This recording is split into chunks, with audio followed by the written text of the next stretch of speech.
yeah, this is what it looks like going all the way through.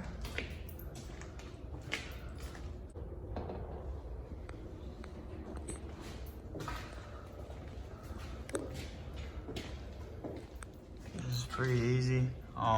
See how I turn these where you could really get to the bolt, the nut.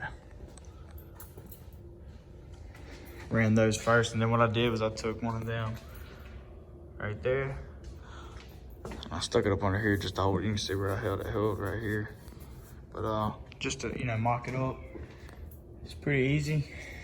Main thing is just making sure you torque these down all the way right here by the drive shaft. You see this bolt right there? You see how it's angled? Do it the same way I did it. You're going to go in there and undo the passenger back seat belt under the seat in order to get that through. Then after I ran that, took this, tightened it up right here with the bolts that were provided. Now right here, you see how I got it angled? That's how you have to do this passenger side. You're going to angle it like that. And then I got this one up here. Bolts are on the left side, and where it comes out is right there. Now, I'm gonna have to end up running this out the center because this is an O2, so the bumper's a little different. This is lower than what it should be, so I couldn't get that one to connect. I did get this one to connect.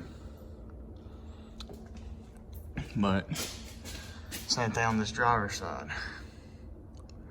See how it's set up. Pretty easy.